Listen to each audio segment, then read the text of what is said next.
আজকে তৃণমূল কংগ্রেসের পক্ষ থেকে স্থানীয় জনসাধারণকে সঙ্গে নিয়ে লঙ্গাইয়ের যেখানে জংশন পয়েন্ট লঙ্গাইঘাট জিপি এলাকা, এই এলাকায় যখনই ফ্লাড হচ্ছে তখনই বিস্তৃত এলাকা প্লাবিত হয়ে যায়।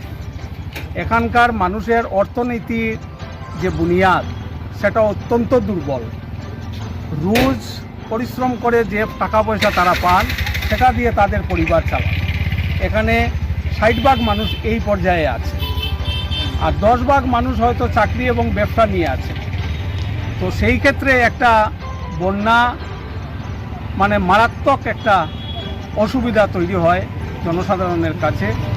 এই বন্যার জন্য মানুষ ঘর থেকে বেরোতে পারেন না, ব্যবসা বাণিজ্য কাজকর্ম সব কিছু বন্ধ হয়ে যায়। সরকার যদিও রিলিফ দেন কিন্তু রিলিফ দিয়ে এটা সমস্যার সমাধান হয় না।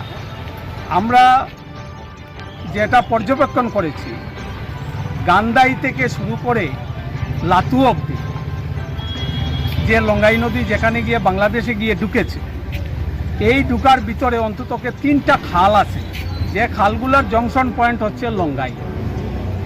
এই লঙ্গাই ব্রিজের নিচে দাঁড়িয়ে আমরা এই জন্য এটা প্রতিবাদ জানাচ্ছি যে যদি এখানে রিটেইনিং ওয়াল এবং বাঁধের ব্যবস্থা করা না হয় তাহলে কয়েক বছর পরে পরে বন্যা হবে আর মানুষ দুর্দশাগ্রস্ত হবে, তাদের অর্থনৈতিক বুনিয়াদ ভেঙে যাবে। তো সেটা থেকে পরিত্রাণ পেতে আমরা সরকারের দৃষ্টি আকর্ষণ করার জন্য আজকে আমরা এই দাবিগুলি করছি, যাতে এখানে একটি বাঁধ তৈরি হয়।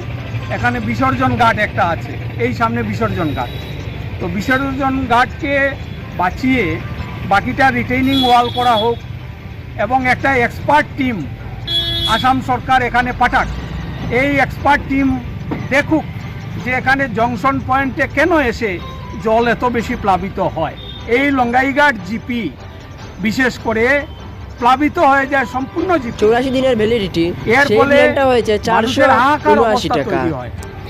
আমরা বলছি সরকার এত ডাইনামিক, মুখ্যমন্ত্রী ডাইনামিক লিডার, তাহলে আমরা আশা করি ভারতবর্ষ স্বাধীন হওয়ার পর কিছুটা বাঁধ এখানে তৈরি হয়েছিল, কিন্তু এখন এই বাঁধগুলি জলের সঙ্গে মিশে গেছে, এগুলি আর সংস্কারও হয়নি, নতুন করে তৈরিও হয়নি। কাটাখালে যে সুইচ গেট আছে সেই সুইচ গেটটাও অকেজো হয়ে পড়ে আছে, সেদিকে প্লাবিত হয়ে কামালপুর এবং অন্যান্য ভিলেজগুলি সব জলে ডুবে গেছে। তো এই জংশন পয়েন্টটাকে বাঁচানোর জন্য বাঁধ এবং সুইচ গেট এবং রিটেইনিং ওয়াল, যেটা এক্সপার্ট টিম যেরকম মনে করে সেরকম একটা বৈজ্ঞানিক পদ্ধতিতে এই কাজগুলি ইমার্জেন্সি বেসিসে এটা ত্বরান্বিত করার জন্য আমরা অনুরোধ সরকারকে জানাবো।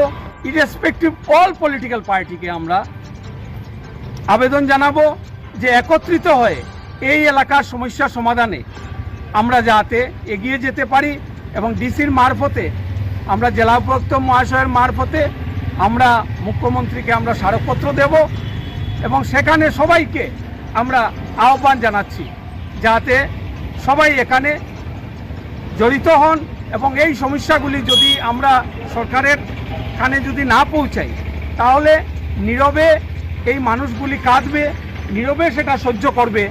এটা বেশি দিন এভাবে চলতে পারে না।